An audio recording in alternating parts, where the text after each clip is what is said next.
우리는 성령 체험의 증거에 대한 말씀을 계속해서 듣고 있습니다. 성령 체험은 객관적인 증거가 있어야 된다고 지난번에 말씀을 드렸죠. 성령이 눈에 보이지 않지만은 그냥 넘어가면 안 된다는 거지요. 오히려 눈에 보이지 않기 때문에 성령을 받았다고는 확실한 증거가 있어야 된다는 거죠. 증거가 있어야 내 신앙이 자라는 거고요. 증거가 있어야 신앙생활에 탄력이 붙는 거고요. 증거가 있어야 전도가 된다고 말씀을 드렸습니다. 성령 체험은 내적인 증거와 외적인 증거가 있어야 되는데 지난 시간에 내적인 증거에 대해서 여러분 말씀 들었잖아요. 기억하시겠어요? 보름 전에 말씀을 드렸잖아요. 로마서 8장에 의하면 세 가지라고 그랬죠. 성령을 받으면 뭐가 살아납니까? 내 영이 살아납니다. 죄로 죽었던 내 영이 성령을 받음으로 살아나는 겁니다. 예수님의 생명이 내 안에 들어와서 내 영혼이 살게 되는 거예요. 그래서 하나님을 찬양하는 삶을 살아가게 되는 거예요. 성령을 받으면 성령의 인도를 받는다고 그랬습니다. 육신이 편한 대로 죄짓고 살다가 성령을 체험하면 성령이 인도해 주시는 대로 계속 따라갑니다. 의의 길로 따라갑니다. 진리의 길로 따라갑니다. 생명의 길로 따라갑니다. 예수님 중심의 신앙생활을 계속해서 하게 된다는 거예요. 성령을 받으면 하나님을 아버지라고 부른다고 그랬지요. 양자의 특권을 갖게 돼요. 여러분이 양자의 특권은 신앙생활하면서 누리는 특권 중에 최고의 특권입니다. 우리가 양자의 특권을 갖게 되면 하나님의 성품을 옷 입게 되잖아요. 그래서 우리가 거룩해진다 말씀을 드렸어요. 말에서 거룩이 나와요. 행동에서 거룩이 나와요. 인격에서 거룩이 나오는 거예요. 삶에서 하나님의 그 거룩의 흔적이 드러나는 거예요. 이것이 성령 체험의 내적인 증거입니다. 오늘은 성령 체험의 외적인 증거에 대해서 말씀을 드리려고 그래요. 외적인 증거. 이 내적인 증거가 굉장히 중요하지만 외적인 증거도 대단히 중요해요. 왜냐하면 내적인 증거에 머물면은 신앙이 온전하지를 못해요.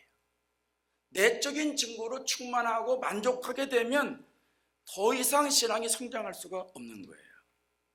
무엇이든지 여러분 마음만 있으면 안 되잖아요. 믿음은 있는데 믿음이 드러나질 않아요. 저 사람을 사랑하는 것 같은데 드러나질 않아요. 여러분 믿음이 있는데 행함이 없으면 어떻게 돼요? 예? 그렇죠. 야고보서 말씀처럼 죽은 게 돼요. 행함이 없는 믿음은 죽은 것이라. 성령 체험에 내적인 증거가 있는 사람은 반드시 외적인 증거를 소유하게 돼요. 이게 따로따로 떨어져 있는 게 아니고요. 동시에 갖게 되는 거예요. 자동이에요, 자동. 만일 내적인 증거가 있는데 나는 외적인 증거가 없다 하는 사람들은 신념일 가능성이 많아요. 스스로 위안받는 거예요. 스스로 나는 마음이 평안해. 그냥 교회 가서 예배 드리니까 평안해. 진짜 평안해서 평안한 게 아니라 스스로 위안받는 거예요. 신념에 의한 신앙이라고 그러죠. 또 다른 하나는 마귀에게 지는 생활을 하는 거예요. 성령을 받았는데 평안한데 내 영이 살아있는데 그대로 살지 못하는 거예요. 늘 마귀한테 지는 거예요. 인간이 연약해서 몇 번 그럴 수 있지요. 우리가 죄성이 있기 때문에 늘 질 수 있어요. 그런데 그것이 반복된다면 그 사람은 종교 생활을 하게 되는 거예요. 상당히 위험한 거지요. 오늘 여러분이 말씀을 들으면서 성령의 내적인 증거뿐만 아니라 성령의 외적인 증거를 확인하시기 바랍니다. 외적인 증거에 대한 확신을 여러분이 가지고 신앙생활 하시기를 바랍니다. 나는 외적인 증거가 없는 것 같다. 그럼 걱정할 필요 없습니다. 만들면 되는 거지요 뭐. 그러잖아요. 외적인 증거가 없으면 외적인 증거를 내가 만들면 되는 거예요. 어떻게 만드나? 그건 다음 시간에 가르쳐 드릴게요. 다음 시간을 기대하시고 오세요. 자, 성령의 외적인 증거는 가장 중요한 거 한 가지만 말씀드리라고 그래요. 여러 개가 있는데 한 가지, 그게 뭐냐면 성령에 이끌리는 거예요. 성령에 이끌리는 거예요. 내적인 증거는 성령의 인도함을 받는다고 그러는데 이건 또 좀 강력한 거예요. 성령에 이끌리는 거는 좀 강력한 거예요. 사도행전을 가리켜서 우리가 성령 행전이라고 그러잖아요. 성령께서 일하신 현장이다 이런 말이잖아요. 사도행전에 중요한 사람이 두 사람 나오잖아요. 베드로와 사도 바울이 나옵니다. 전반부는 베드로 나오고 후반부는 이제 사도 바울이 나와요. 그래서 어떤 사람들은 베드로와 사도 바울이 사도행전의 중심인 줄로 알아요. 사도행전의 중심은 성령이에요. 성령께서 베드로를 통해서 일하시는 거고, 성령께서 사도 바울을 통해서 일하시는 거예요. 그러니까 성령께서 이끌어 주시고 성령의 이끌림에 순종하면서 복음을 전한 사람들의 이야기가 사도행전이라는 말씀입니다. 오늘 2장 4절을 보십시오. 그들이 다 성령의 충만함을 받고 성령의 말하게 하심을 따라 다른 언어들로 말하기를 시작하니라. 성령이 처음에 강림하실 때 얘기예요. 우리 너무 잘 아는 얘기예요. 사도행전에 성령 강림할 때 현장 소개를 이렇게 하고 있어요. 여기서 중요한 거는 다른 언어를 했다 이게 아니에요. 옛날 성경엔 방언이라고 나와가지고 성령 강림하면 무조건 방언해야 된다고 또 이렇게 말하는 사람들이 있는데요. 참 답답한 사람이죠. 성령 강림할 때 가장 중요한 것은 뭐냐 하면 성령이 말하게 하심을 따라 말했다는 거예요. 성령에 이끌렸다는 거예요. 여러분, 이게 대단히 중요한 거예요. 제자들이 대부분 갈릴리 어부 출신이잖아요. 외국어를 할 수 있는 사람이 하나도 없어요. 그런데 성령이 말하게 하시니까 성령에 이끌려서 다른 언어를 말하게 됐다는 거예요. 이것이 성령 체험의 외적인 증거인 줄로 믿습니다. 요한복음 16장 13절에 가면 진리의 성령이 오시면 그가 너희를 모든 진리 가운데로 인도하시리니, 성령이 오시면 우리를 인도하신다는 거예요. 우리를 이끄신다는 거예요. 성령은 이끄시는 분이에요. 이끄시는 분이에요. 복음을 증거하기 위해서 이끄시는 분이에요. 여러분, 사업 잘 되기 위해서 이끄시고, 공부 잘하기 위해서 이끄시고, 자녀들 잘 키우기 위해서 이끄시고, 그게 성령의 근본 목적이 아니에요. 물론 그것도 다 해주세요. 다 해주세요. 너희는 먼저 그의 나라와 그의 의를 구하라, 그러면 이 모든 걸 더하시리라. 다 해주세요. 그런데 성령이 오시는 근본적인 목적은 복음을 증거하는 데 이끄시기 위해서, 예수님을 증거하는데 도와주시기 위해서 오신 거예요.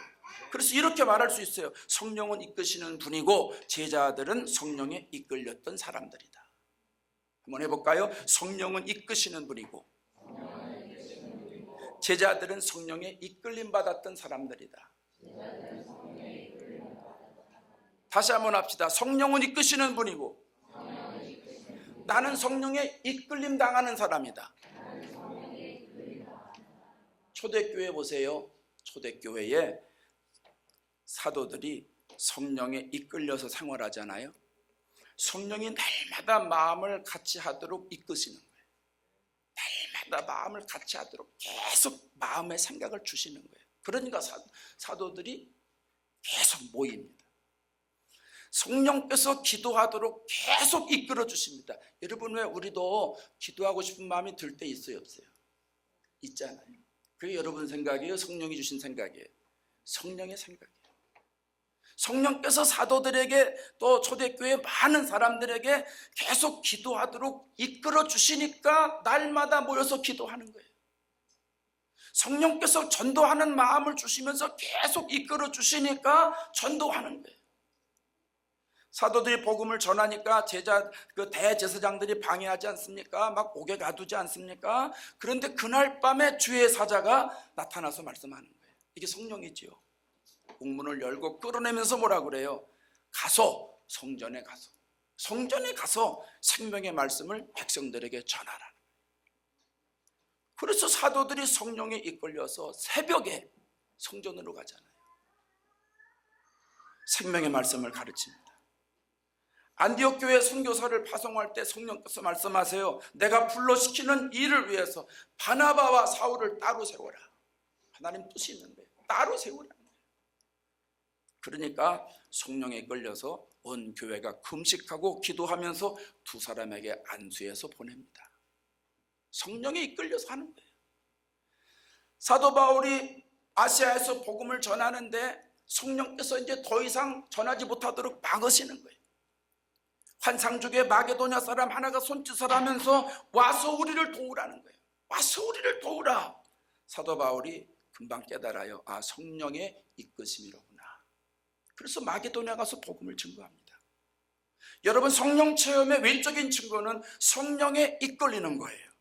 사도들이 성령에 이끌려서 안디옥으로 가고, 성령에 이끌려서 에베소로 가고, 성령에 이끌려서 마게도냐로 가고, 성령에 이끌려서 예루살렘으로 가고, 성령에 이끌려서 로마로 가는 것처럼 성령을 체험한 모든 사람들은 성령에 이끌려서 살아갔던 사람들이라는 거예요. 사랑하는 사람들은요, 사랑에 이끌려 살아가잖아요. 사랑하는 사람 말에 이끌려 살아가요. 어떤 남편이 밤이 됐는데 집에서 선글라스를 쓰고 아내를 쳐다보더래요. 그래서 아내가, 아니 왜 당신 밤에 선글라스를 쓰고 이렇게 나를 쳐다보냐 그랬더니, 당신의 얼굴에서 광채가 나서 눈이 부셔서 내가 선글라스를 썼다고. 하얀 거짓말인 것 같은데 여러분, 그 하얀 거짓말 듣고 싶지 않으세요? 그잖아요. 왜? 사랑하는 사람의 말이니까 그게 하얀 거짓말이든 뭐든 이끌리는 거예요. 그게. 여러분, 그런 말 잘하세요. 우리 청년들도 그렇고 장년들도 그렇고 다 이쁘다고 그러세요. 아이고, 당신 코는 클레오파트라 코보다 더 이뻐 뭐 이러면서. 사랑하는 사람은요, 사랑에 이끌리는 것처럼 성령 받은 사람은 성령에 이끌릴 수밖에 없다는 거예요. 여러분이 성령에 이끌리는 신앙생활하고 있다면 성령 체험의 외적인 증거를 소유하고 있는 거예요. 저는 우리 모든 성도들이 성령에 이끌려서 앞으로 신앙생활하기를 원하고 있어요. 성령에 이끌려서 성경도 읽고, 성령에 이끌려서 기도하게 되고, 성령에 이끌려서 여러분 교회 나오게도 되고. 오늘 교회에 성령에 이끌려 나오신 거 아니겠어요? 성령에 이끌려서 사랑하기도 하고, 성령에 이끌려서 충성하기도 하고, 이 놀라운 은혜를 저와 여러분들이 다 누리게 될 수 있기를 바랍니다. 이 증거가 우리들에게 있어야 된다는 거예요. 이 증거가, 이게 성령 체험의 외적인 증거라는 거예요. 이게 없으면 어떻게 돼요? 성령에 이끌리시는 것이 없으면 어떻게 돼요? 그럼 뭐 성령 체험과는 거리가 먼 사람들이죠.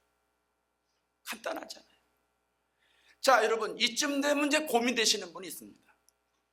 아니, 나는 성령 체험의 내적인 증거가 있는 사람인데 그래도 내가 예수 믿고 영원히 사는 것 같고, 하나님 주시는 샬롬, 그 평안이 누리는 것 같고, 하나님께 기도할 때 하나님 아버지, 성령이 아니고서는 아바 아버지라고 부를 수 없다고 했는데 내 입에서 하나님 아버지가 저절로 나오는데 그런데 외적인 거는 없는 것 같고. 여러분, 이런 고민되시는 분 있지 않겠어요? 그래서 성령에 이끌려 살아가는 것 같기도 하고 아닌 것 같기도 하고, 성령 충만을 받은 것 같기도 하고 안 받은 것 같기도 하고. 여러분, 그런 생각이 드는 사람이 아마 모르긴 해도 몇 사람은 있을 겁니다. 몇 사람은. 여러분, 왜 그럴까요? 왜 성령 받은 것 같은데 성령의 이끌림을 당하지 못하는 것일까요? 내적인 경험은 있는데 왜 외적인 경험들이 나타나지가 않는 것일까요? 이유가 무엇일까요? 여러 가지 이유가 있지만 육신의 정욕에 이끌리기 때문입니다. 육신의 정욕에. 갈라디아서 5장 17절에 육체의 소욕은 성령을 거스린다고 그랬잖아요. 성령은 육체를 거스린다고 그랬어요. 그래서 성령의 생각과 육신의 생각이 서로 대적한다고 그랬어요. 그러니까 원하는 것을 하지 못하게 하는 거예요. 그러니까 성령을 받아서 성령이 내 생각 속에 들어오셔서 나를 이끌어 주시는데 내 안에 또 누구 생각이 또 있어요. 내 생각이 또 있는 거예요. 육체 생각이 또 있는 거예요. 그러니까 은혜 받을 땐 좋았는데 예배당 문 나가서 세상 살아갈 때는 뭐가 지배하는 거예요? 육체의 생각이 지배하는 거예요. 여러분, 육신의 소욕에 매여 있으면 성령에 이끌림 당하지 못합니다. 아니, 목사님, 성령이 얼마나 강력한 영인데 왜 나를 이끌고 가지 못하십니까? 예, 성령은 강력한 영인데 성령은 인격적이세요. 내가 성령을 받아들이고 내가 성령을 귀하게 여기고 성령이 나에게 역사하시도록 내가 자리를 내어드리면 성령이 나를 그렇게 역사하시지만, 성령이 나에게 역사함에도 불구하고 내가 성령을 박대하거나 성령을 핍박하거나 성령이 일하지 못하도록 내 자신을 내어드리지 않는다면 성령은 내 안에서 탄식하고 계시는 거예요. 그래서 내가 성령의 뜻대로 살아가지 못하는 거예요.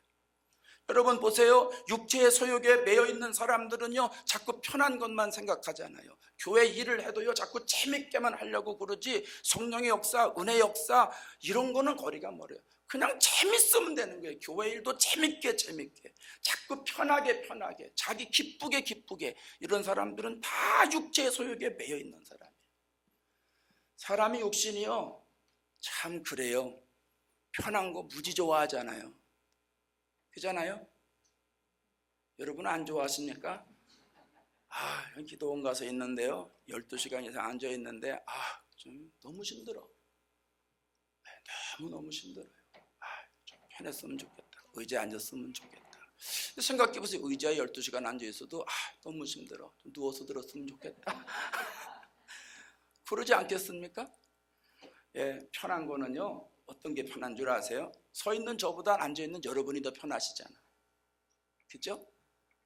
또 앉아있는 여러분보단 저녁에 집에 가서 누워있는 게 편하시지. 누워있는 것보단 자는 게 편하시지. 자는 것보단 뭐가 편할까요? 안 깨어나는 게 편한 거예요. 죽는 게 편하죠 뭐. 우리의 육신의 소욕은요 한도 끝도 없어요. 이놈은요 자기 편한 거면 그저 다 좋아하는 거예요. 이게 육신의 소욕이에요. 그러니까 성령이 내 안에 생각을 넣어주셔도 이걸 가로막는 게 뭐냐면 내 고기 덩어리예요. 내 육신의 생각, 내 육신 편하게 하는 거. 영혼의 즐거움, 영혼의 기쁨 그건 두 번째입니다. 그건 생각 없어요. 육신의 편안한 거. 그러니까 성령의 외적인 증거가 나타나지 않는 거예요. 여러분 신앙생활은 편하게 하는 게 아닙니다. 성령에 이끌리는 겁니다. 편하게 하면 망합니다. 여러분 직장생활 편안하게 해보십시오. 얼마 안 있다가 여러분 자리 없어질지 모릅니다. 공부하는 여러분 편안하게 해보십시오. 그 학교에서 이름 부르지도 않을 때가 옵니다. 얼마나 많은 사람들이 육신에 매여가지고 신앙생활을 편안하게만 하려고 그러는지 모릅니다. 그냥 편안하게 자기 영혼이 죽는지도 모르고 편안하게만 신앙생활을 합니다. 그래서 결국은 성령의 외적인 증거를 다 상실하고 마는 거예요. 나중에는 자기가 편안하다 보니까 이게 내가 성령을 받았나? 예전에 성령 받아서 신앙생활 열심히 했는데 참 그때가 그립다. 나도 한땐 저렇게 했었는데 자꾸 옛날이요. 이게 신앙이 타락한 거죠. 여러분 성령에 이끌린 대로 나아가시는 신앙생활 하는 것이 좋습니다. 육체의 소욕이 아무리 나를 어렵게 만들다 할지라도 성령이 나에게 역사하셨을 때 성령의 생각을 수용하고 받아들이고 귀하게 여겨서 인도하시는 대로 나아가면 육신의 소욕의 한계를 뛰어넘게 되는 겁니다. 여러분 육체의 소욕에 혹 우겨 싸매고 있지는 않으십니까? 걱정할 거 없습니다. 성령의 생각을 받아들이면 됩니다. 성령의 생각을 받아들이기만 하면 되는 거예요. 여러분이 신앙생활 잘 하려면 성령이 주시는 생각에 이끌리면 되는 거예요. 로마서 8장 6절에 영의 생각은 생명과 편안이라고 그랬으니까 성령께서 주시는 생각이 이끌림 당하면 하나님의 생명이 여러분 심령 속을 채우는 거예요.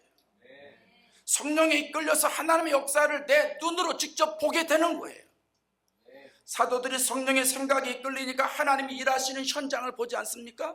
성령에 이끌려서 나아가니까 안진뱅이가 일어납니다. 귀신이 떠나갑니다. 회개 역사가 일어납니다. 세상에 감당할 수 없는 하나님의 사람으로 만들어지지 않습니까? 우리가 성령에 이끌리면 영적인 안진뱅이의 생활을 다 청산하고 일어나게 되는 거예요. 내 생각을 혼미하게 하는 마귀의 영이 다 떠나가게 되는 거예요. 성령에 이끌리면 내가 이대로 살면 안 되지. 하나님 앞에 내가 바로 신앙생활을 해야지. 회개 역사가 일어나는 거예요. 성령의 역사가 여러분의 삶의 한복판에서 일어나는 거예요. 여러분의 삶이 하나님이 일하시는 현장이 되는 거예요. 이 놀라운 역사가 오늘 저와 여러분에게 있어지시기 바랍니다. 한국 가서 들으니까요 요즘 많은 사람들이 이단에 넘어간대요. 적 그리스도에게 넘어간다는 거예요. 요새 무슨 신천지인지 흔천지인지 사람들이 아주 그냥 휩쓸고 다닌답니다. 휩쓸고. 교회가 통째로 넘어간대요. 그걸 그 사람들 말로는 뭐 산을 옮긴다 이런 표현을 한대요. 교회에 이 신천지 교인들이 들어와 가지고요 열심히 죽어라고 충성을 해가지고 교회 중요한 자리를 다 차지한다는 겁니다. 그래서 요새 목사님들이 새로운 교인들이 충성하고 그러면 이게 진짜 믿음인지 신천지인지 이게 이것 때문에 고민한다는 거예요. 이거. 그래가지고 그분들이요 교회 안에 들어와가지고 우리로 얘기하면 이제 속장도 하고 선교회 회장도 하고 부장도 하고 막 이런 걸 하는 겁니다. 그렇게 몇 년 쭉 하다가 나중에 자기들끼리 딱 모여가지고 담임 목사도 싹 갈아버리고, 그리고 교회도 우리도 저쪽으로 넘어가자 거기서 결정을 하면 다 넘어가는 거니까, 이렇게 해서 산을 수년에 걸쳐 교회를 수년에 걸쳐서 침투에 들어가서 하면서 교회를 다 통째로 넘긴다는 거예요. 한둘이 아니랍니다. 많답니다. 성도들이 얼마나 무지하면 넘어가겠어요. 한국교회가 얼마나 영적으로 무지하면 넘어가겠어요. 성령이 이끄시는 대로 나아가지 않으니까 미혹받는 거 아닙니까? 분별의 영이 없는 거예요. 분별의 영이. 적어도 성령이 이끄시는 것을 분별하기만 하면 넘어가지 않겠나, 안 넘어가지 않겠나 이런 생각이 들어요. 여러분 생각은 어떠세요? 성령의 이끌심에 압도당해서 성령이 이끄시는 것을 영적인 분별력만 생기면 저건 이단이구나, 저건 적그리스도구나, 이건 나타나지 않겠습니까? 그거 알지 않겠습니까? 여러분 성령의 내적인 증거가 있다고 해도 외적인 증거가 없으면 육신의 소욕대로 살아가는 거예요. 예배를 드리고 찬양을 하고 기도하고 성령의 외적인 기도하고 뭐 열심히 충성하고 봉사하고 해도요 성령의 외적인 증거가 없으면은요 누구나 알 거 없이 목사나 교인들이나 다 육신대로 살아갈 수밖에 없어요. 경건의 모양만 소유하고 경건의 능력은 잃어버립니다. 지극히 육신적인 사람입니다. 그러나 성령에 이끌려서 성령께 내 삶의 운영권을 다 내어드리고 살아갈 때 신바람 나는 인생이 되는 거예요. 여러분 성령 역사를 체험하면서 살아가 보세요. 얼마나 재밌어요. 예수님의 피공로를 깨달으면서 신앙생활을 해보세요. 환상적인 신앙생활을 하게 돼요. 미혹의 영을 물리치고 영의 사람이 되어보세요. 영적인 세계에 들어가서 하늘이 열리고 하나님의 세계에 들어가고 신앙생활을 해보세요. 이전에 느끼지 못했던 놀라운 걸 느끼게 돼요. 저는 우리 모든 성도들, 특별히 오늘 이 자리에 예배드리는 모든 성도들 성령에 이끌려서 신앙생활하기를 기대합니다. 성령께서 주시는 생각에 이끌려서 여러분 말하시고요, 성령에 이끌려서 기도하세요. 성령이 기도하는 마음 주시면 그냥 엎드려서 기도하세요. 다음에 하지 죽을 때까지 못해요. 성령께 이끌려서 교회에 나와야 되겠다, 그럼 빨리빨리 교회에 나오시고요, 성령께서 여러분 마음속에 자꾸 누구 사랑해야 되겠다, 누구 전화줘야 되겠다, 누구 밥 사줘야 되겠다, 빨리빨리 하세요. 다 뜻이 있는 거예요. 여러분을 통해서 그 사람 희망을 주고, 여러분을 통해서 그 사람 생명을 불어넣어주고, 여러분을 통해서 그 사람 위로해주고, 여러분을 통해서 그 사람 축복해 주려고 하나님이 쓰시려고 여러분의 그 생각 넣어주는 거거든요. 그래서 성령에 이끌려서 순종하고 충성하고 아멘하고 할렐루야, 이게 신앙생활 잘하는 거예요. 저와 여러분 모두가 다 육신의 소욕 다 집어치우고 성령께서 주시는 생각에 이끌려서 신앙생활하는 축복을 누리게 되시기를 바랍니다. 성령에 이끌리는 사람은 세 가지 특징이 있어요. 첫째는요, 내 생각과 달라도 이끌린다는 거죠. 따라합시다. 내 생각과 달라도 이끌린다. 사도행전 8장에 가면 빌립 얘기가 나오잖아요. 빌립이 전도를 하는데 성령께서 이래 말씀하십니다. 일어나서 남쪽으로 향해라. 예루살렘 가는 쪽으로 가봐라. 거기 가사인데 끝까지 가봐라. 거긴 광야다. 이렇게 얘기를 합니다. 성령께서 가라고 하면 가야죠. 근데 하필 광야로 가라는 건 또 뭐예요? 그렇잖아요. 광야에 누가 살아요? 아무도 없을 텐데 왜 광야로 내려가라고 그러나? 빌립 생각엔 이해가 되지 않았을 겁니다. 근데 성령께서 가라고 하니까 어떡합니까? 순종해서 가잖아요. 가보니까 에디오피아 여왕의 비서가 예루살렘에 와서 예배를 드리고선 자기 고향으로 가는데 수레를 타고 가면서 성경을 읽는데 성경을 이해를 못하는 거예요.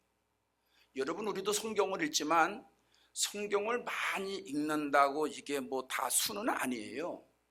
성경은 성경의 감동으로 기록되어 있기 때문에 성령을 충만히 받고 성경을 읽을 때 성령의 감동이 터치되는 거예요. 무슨 얘기인지 아십니까?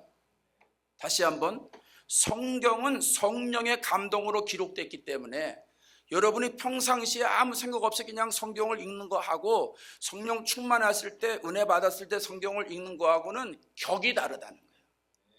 이해되시는 거죠?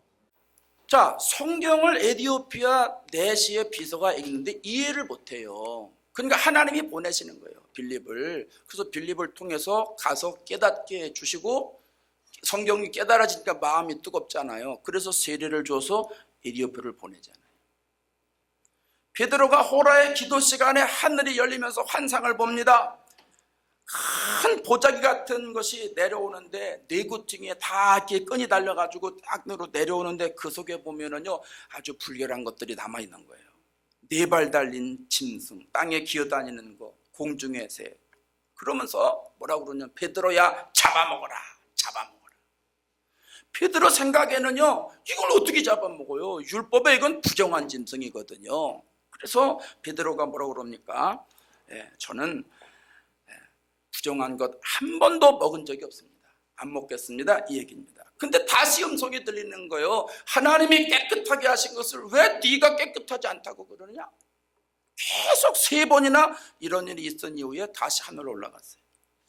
베드로가 곰곰이 생각하는 거예요. 이게 도대체 무슨 뜻인가? 여러분 가끔 꿈 꿀 때 있잖아요. 이게 무슨 뜻이지? 개꿈인가 용꿈인가 영꿈인가 막 이 고민할 때 있지 않습니까? 베드로가 곰곰이 생각하는 사는 거예요. 근데 그때 성령이 얘기하시는 거예요. 사람들 셋이 너 찾아왔다. 일어나서 따라가라. 의심하지 말고 가라. 왜냐하면 이방인이니까 안 따라갈 것 같으니까 성령이 따라가라는 거예요. 그래서 따라가죠. 누구 집이에요? 고넬료 집이잖아요. 고넬료의 기도를 들으시고 하나님이 베드로를 통해서 고넬료 집에 성령을 부어주시려고 보내시는 거예요. 그래서 고넬료가 가가지고선 베드로가 고넬료 집에 가가지고 세례를 성령을 받도록 해주잖아요. 그 일 때문에 예루살렘 교회가 난리가 났었잖아요. 그래서 그 다음 장에 가면 베드로가 사실 얘기를 다 선교 보고를 하면서 하나님 역사하신 거다, 그걸 강조하지 않습니까? 여러분, 성령에 이끌리는 사람은요 내 생각과 달라도 이끌립니다. 내가 가지고 있는 고정관념과 달라도 이끌리는 겁니다. 그러니까 오늘 저와 여러분은요 성령에 이끌리는 사람이 되려면, 성령의 외적인 증거를 가지고 있는 사람이 되려면 내 생각과 달라도 성령께서 나에게 주시는 생각은 그대로 수용하시기 바랍니다. 앞으로는요 아예 생각을 바꾸세요. 내 생각은 사망이다, 나는 죽는 생각밖에 안 된다, 육신의 생각은 죄 짓는 것밖에 안 된다, 성령께서 주시는 생각을 그냥 수용하자. 여러분 이 생각 가지시고 성령이 주시는 생각에 그물을 던지시는 용기가 있기를 바라고 결단이 있으시기를 바랍니다. 그러면 반드시 성령 체험의 외적인 증거가 내 삶에서 드러나게 되는 거예요. 두 번째로는 타인의 말에도 이끌립니다. 타인의 말에도 이끌립니다. 사도들이 복음을 증거하는데 얼마나 많은 사람들이 간섭합니까? 막 협박하고 위협하고 예수님의 이름 증거하지 말아라, 가르치지 말아라 막 그러지 않습니까? 그럴 때 사도들이 뭐라고 그래요? 사도행전 4장 20절에 우리는 보고 들은 것 말하지 아니할 수 없다. 그리고 계속 성령에 이끌려서 전도합니다. 나중에는 붙잡아다가 때리지 않습니까? 그래도 사도들의 반응은 뭐라고 그래요? 그 사람들이 아무리 얘기를 많이 해도 성령께서 주신 생각을 굽히지 않는 거예요. 그대로 이끌려가는 거예요. 여러분 신앙생활할 때 다른 사람 말 이거 잘 들어야 돼요. 사람들이 어디에 다 이 신앙생활하다가 어느 때 사람들이 다 실족하냐면요 말에 실족당해. 말에. 누구 말에? 다른 사람 말에. 저기 이웃의 말에? 아니요, 저 직장 생활의 말에? 아니요. 누구 말이에요? 가까운 사람 말에. 교인들은 교인들 말에. 우리 교인들 거의 실족당하는 사람 누구 말에? 교인들 말에. 여러분 옆에 봐요. 옆에 분 말에, 사람 말에 다 이렇게 그렇게 돼요. 많이 그래요. 근데 여러분, 우리가 신앙생활할 때 성령을 받은 사람이냐 안 받은 사람이냐 하는 증거 중에 하나는 뭐냐 하면 사람의 말에 움직이지 않고 하나님 말에 움직인다는 거예요. 사람들의 말에 이끌리지 않는다는 거예요. 여러분, 사람들의 말에 이끌리면 사망해요. 죽어요. 사람의 말에 이끌리면 안 돼요. 하나님이 주신 생각에 이끌려야 돼요. 가나안 땅에 12족속의 대표자들 12명이 가서 정탐하잖아요. 갔다 와서 무슨 보고를 해요? 10사람들은 거기 대단하다는 거예요. 아낙 족속에 살고 키도 장대처럼 크고 뭐 신무기도 많이 개발돼 있고 그 사람들 보기에 우리는 메뚜기와 같습니다. 못 간다는 거예요. 못 간다는 거예요. 두 사람은 뭐라 그래요? 그거 다 사실입니다. 10사람 얘기한 거 다 사실입니다. 그런데 하나님이 우리에게 주시기로 약속하신 땅이기 때문에 우리는 갈 수 있습니다. 이렇게 보고를 합니다. 근데 여러분, 백성들이 누구 말에 귀를 기울여요? 10사람 말에 귀를 기울여요. 10사람 말에 이끌리는 거예요. 믿음 없는 사람들 말에 이끌리는 거예요. 사실이 아닌 거에 이끌리는 거예요. 그 사람들 다 그 자리에서 죽었어요. 광에서 죽었어요. 가나안에 못 들어갔어요. 하나님 주신 생각에 이끌린, 성령의 생각에 이끌린 여호수아 갈렙만 가나안 땅에 들어가는 사람이 됐다는 거죠. 여러분, 우리가 신앙생활 끝까지 성공적으로 잘하기 위해서는요, 성령의 생각에 이끌려야 돼요. 사람들 생각에 이끌리면 안 돼요. 사람들이 여러분에게 보암직하고 그럴듯한 말을 해도 분별이 있어야 돼요. 이게 성령이 주시는 말인가 아니면 그 사람 개인적인 말인가. 그래야 이단에게도 안 넘어가고 내 신앙 보존하고 교인들에게도 안 넘어가고 신앙 타락하지 않는 거예요. 이런 영적인 분별력이 있기를 바랍니다. 셋째로는 환난을 당해도 이끌립니다. 사도행전 20장 우리가 읽은 성경에 가면 보라, 이제 나는 성령에 매여 예루살렘으로 가는데 거기서 무슨 일을 당할지 알지 못하노라 이랬어요. 매였다고 하는 말은요, 묶다, 매다 이런 원어의 뜻이 있는데 사도 바울은 지금 예루살렘에서 무슨 일이 일어나는지를 도무지 모릅니다. 그런데 성령께서 사도 바울을 딱 묶어서 끌고 가는 거예요. 그래서 예루살렘으로 가는 거예요. 그 다음 절에 예루살렘에서 어떤 일이 일어날지 가르쳐주지 않습니까? 오직 성령이 각 성에서 내게 증언하여 결박과 환난이 나를 기다린다 하시나. 예루살렘에서 전도한다고 따뜻한 환대가 기다리는 게 아니에요. 사도 바울에게 고통이 기다리는 거예요. 자기 생명이 없어질지도 모릅니다. 보통 이쯤 되면 사람들이 뭐라 생각합니까? 야, 성령이 가지 말라고 그러는 거야. 고통이 있으니까 성령이 가지 말라는구나. 환난과 이 결박이 나를 기다리는가. 아, 성령께서 절로 피해가라 이렇게 말씀하시는구나, 이런 생각할 수 있습니다. 근데 사도 바울은 생각이 달라요. 환난과 결박이 나를 기다리고 있다. 아, 마음 단단히 먹고 가라는 얘기로구나. 성령께서 강력한 힘과 능력을 주셔서 결박을 지나가게 하실 것이구나. 환난을 통과하게 하실 것이로구나. 고통을 내가 감당할 수 있는 힘을 주실 것이로구나. 이렇게 생각하고 예루살렘으로 가야 되겠다. 그러고 지나갑니다. 24절에 뭐라고 고백합니까? 내가 달려갈 길과 주 예수께 받은 사명, 곧 하나님의 은혜의 복음을 증언하는 일을 마치려 하면 나의 생명조차 조금도 귀한 것으로 여기지 아니하노라. 할렐루야. 어떤 사람들은 이 말씀 들으면 그래요. 아이고, 목사님, 사도 바울 같은 사람이나 그렇게 하는 거죠. 아, 나같이 신앙이 얕은 사람이 뭐 어떻게 그렇게 할 수 있습니까? 예, 사도 바울의 역사는 성령은 다르고 여러분의 역사는 성령은 다릅니까? 사도 바울과 나는 다릅니다. 사도 바울과 베드로도 다르고 나와 베드로도 다릅니다. 그러나 성령은 2000년 역사하신 그 성령이 오늘날에도 그대로 역사하시는 거예요. 그래서 성령에 이끌리는 사람은 환난을 당한다는 신호가 와도 무릎 꿇지 않는 거예요. 고통이 온다고 하는 것을 가르쳐 주셔도 각오하고 가는 거예요. 그게 힘들지 않은 거예요. 왜요? 성령이 그만한 힘과 능력을 주시기 때문입니다. 여러분에게 외적인 증거가 있습니까? 성령 받으신 외적인 증거가 있으세요?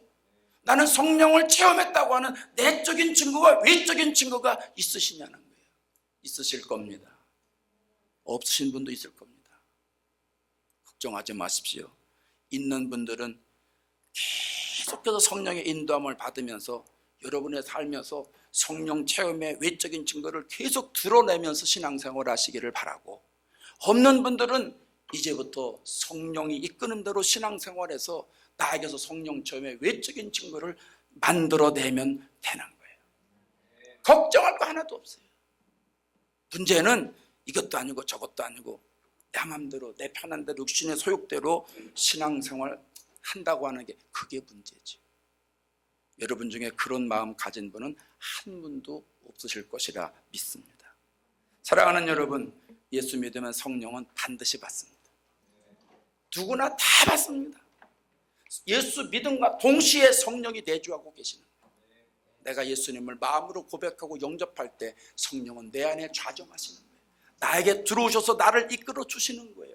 이끌어 주시는 대로 나아갈 때 성령 충만의 외적인 증거가 드러나는 거예요. 성령 체험의 외적인 증거가 드러나는 거예요.